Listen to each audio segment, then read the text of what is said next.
All right, so this video is about the secret government project called Looking Glass.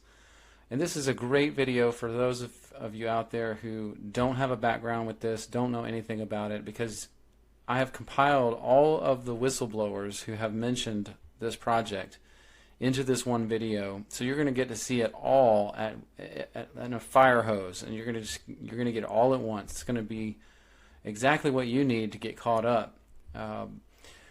We're going to look at three different whistleblowers, and we're going to hear parts of their testimony selected and compiled together. So you may not hear everything that these three guys said about Looking Glass, but you're going to get all the major information, all the important stuff, so that after this video you're going to know exactly what the project was about, how it started, where it is, and what they use it for, and why it's important, especially considering what's going on in the world right now. And so got to bear with me a little bit. I've collected these clips, but I think the audio adjustment level is not perfect on all of them. You may have to adjust your audio as some of these clips go in and out, just slightly. I think they're mostly pretty good, but just be aware of that. So we're going to start with a man named Bob Lazar. Now, Bob Lazar first became a whistleblower in 1988, where he came out on the news actually and said that he had been a worker at not just Area 51, but a base named S4, which was an underground base near Area 51. And here is a testimony of his from 1989, just that 1 year later, about where he mentions Project Looking Glass. Now, he didn't have direct experience with that project, but he had seen briefing documents on it, so that's what he mentions here. Could you briefly describe Project Looking Glass and Project Sidekick for us? Project Sidekick was another project going on with Galileo. Galileo was the project that I was involved in. Sidekick dealt with any of the weapon potential of the craft, whether or not the craft had a weapon in it or could it be used as a weapon, but it had something to do with some sort of particle beam configuration where the gravity generator can be used as a lens to focus a weapon of some sort, similar to the SDI device we were working on in the 80s, but with the potential of a focusing device using the gravity generator. And Project Looking Glass? Project Looking Glass dealt with the distortion, the fact that there's a time distortion, essentially looking back in time, and by that I do not mean looking back years ago to see the wagon train days. They're looking for distortions that are milliseconds in time, and what that was used for, I don't know, but that was just observing the time, the time distortion, time dilation phenomena of the craft in operation. So there you have it, Bob Lazar in 1989 giving the information that he knew about Project Looking Glass was just that it was based on time distortion. And so I'm going to now show you another clip. He doesn't give any more information, but I wanted to show you this clip. It's an interview he did with Joe Rogan, and not too many years ago. I don't know if it was in the past 2 years or something like that. But this will let you know that his story has not changed about this project in 30 years, and I think that says something about his credibility. So here's that clip. Again, the only thing I could verify was what I had my hands on. There was talk of weapon systems, that there were different projects. Project Galileo, Project Sidekick was supposed to be weapon applications of the craft. Project Looking Glass had to do with time, any effects of time in the craft. Now, I don't think, we're not talking about making a time machine like in science fiction, but we're talking about, small distortions, intentional distortions of time, and how that can be used, as a, not as a, well, it was part of a weapon program. How are you informed in this? These, again, were just the small briefings that I read. All right, so there he again reaffirms that he had access to some briefings at one point during his employment at S4, the base near Area 51, where he saw these documents about Project Looking Glass, and all he knew is that it had to do with time and time distortion. And so that at least is our first whistleblower, and he came out again in the 1980s with this information. Now we're going to go on to a different whistleblower. His name is Dan Burish, who also had experience with the project.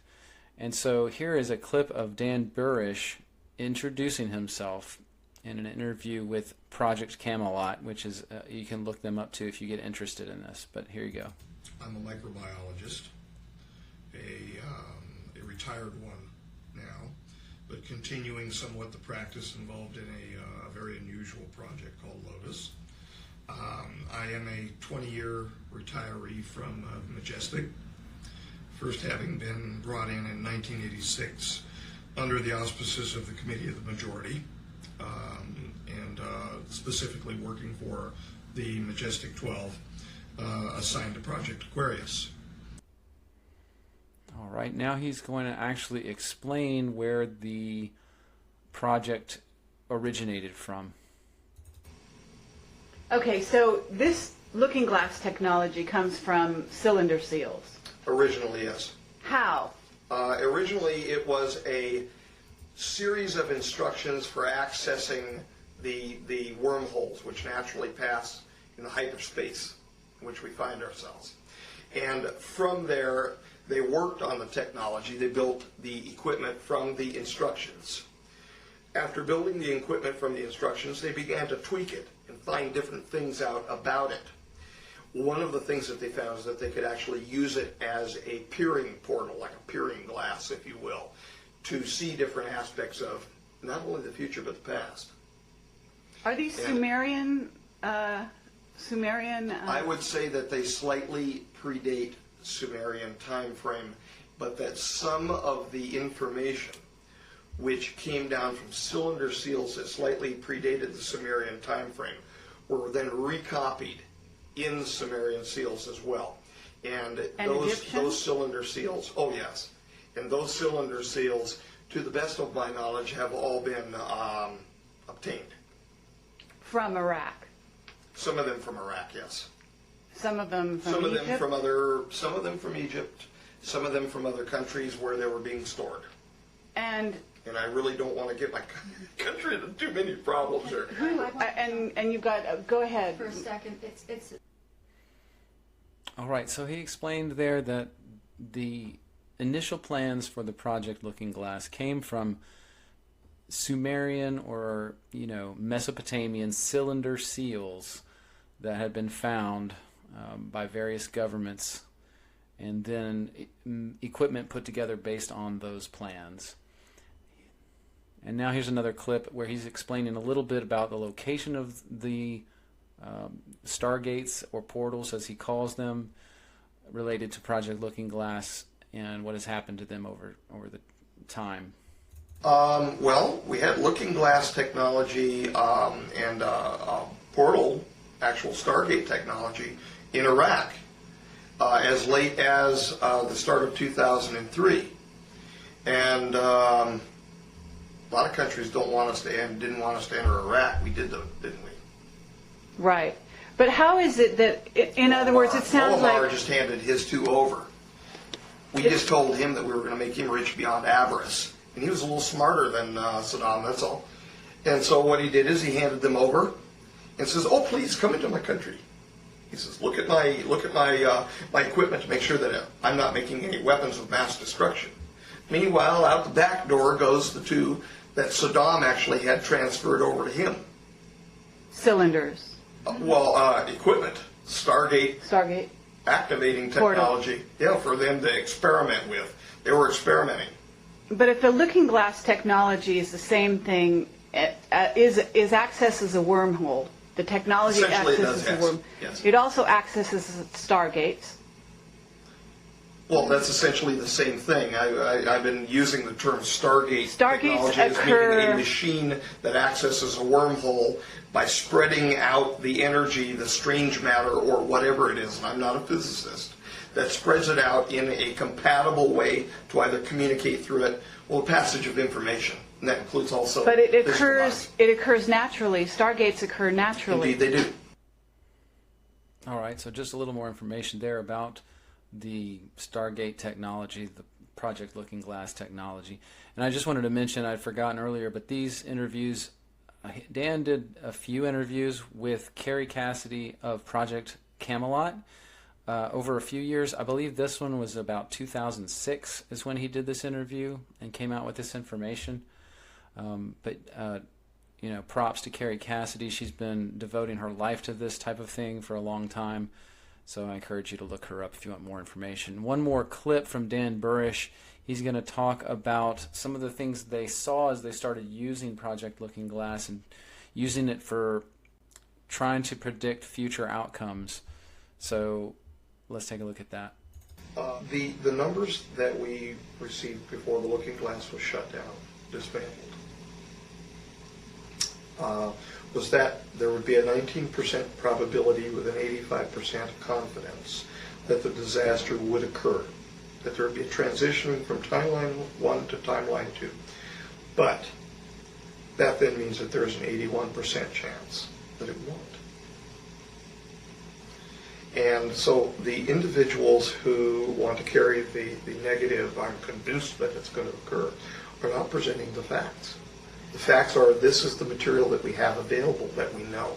So what you're saying is the Illuminati, to get back to that thread, Yes. is basically the side that believes that the transition is going to occur from one timeline to the other. Not only do they believe that it will occur, they want to provoke it. But how does it benefit them to believe? All right, so that shows you a little bit, and I realized there that you know, there's not a lot of background for what he's saying in this little clip, but I didn't add more here because we're going to see in the next whistleblower, whose name is Bill Wood, he's going to really expound on this timeline idea and the things they saw about a catastrophic future versus a awakening or enlightenment type of future. And so that's coming, but know that it's not going to stay where it is. You're going to learn a lot more about that in just a minute. Now, I wanted you to see that Dan Burish actually collaborated with a few different researchers because, of course, once he came out with this information, everybody was interested in hearing about it. And as he collaborated, a few different artists put together renderings of the Looking Glass machine, if you will, based on Dan Burish's testimony. So here is one rendering that someone did in a 3D CAD program of the Looking Glass machine. Here are some better ones that were done as well with some nice 3D CGI graphics. And these are just different views of that.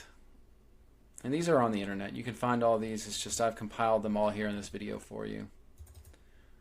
So there you go. And if I remember correctly, as he told about this thing, this produced and used an argon mist in the middle to and somehow used, I think, supercooled liquids in helixes or spinning around the center of this thing to create the time distortion, the distortions that they were able then to hook up to computers, to machines, and then calculate probabilities of future events based on inputs of decisions.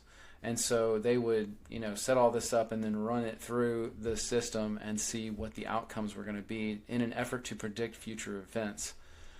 And that is kind of how that this is explained to have worked, had been explained to work. So now moving on to the third whistleblower, and these are the only whistleblowers I know of that have actually come out and are, credible on this topic.